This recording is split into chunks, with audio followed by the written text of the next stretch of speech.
Iranian President Hassan Rouhani marking Nuclear Technology Day Thursday in Parliament.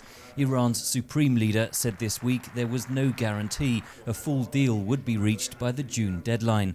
But the Ayatollah is striking a delicate balance, says Peter Jenkins, former British ambassador to the International Atomic Energy Agency. There's a contrast between what's for public consumption and what he's saying privately to Rouhani and Zarif.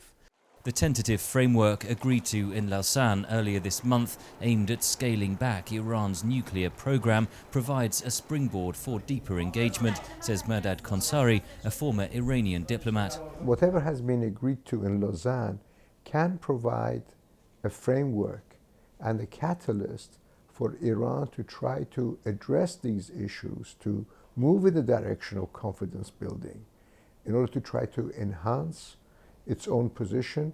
Some analysts say such optimism over Iran's intentions is dangerously misplaced. Among them, Davis Lewin of the Henry Jackson Society, a Britain-based policy group. Iran is not an ally. It is a vicious regime that is very good at tactically exploiting a situation, creating those kinds of alliances, relationships and dynamics in the region that have allowed it to expand its nefarious influence significantly. And we must not be fooled into thinking that peace is about to break out and that these are going to become constructive allies of ours.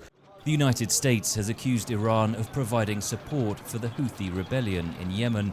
But the nuclear deal does provide an opportunity for détente, says Peter Jenkins. There is a chance that the United States and Iran can have a fruitful dialogue, and Iran can perhaps offer to exercise whatever influence it has with the Houthis in favour of bringing hostilities to an end.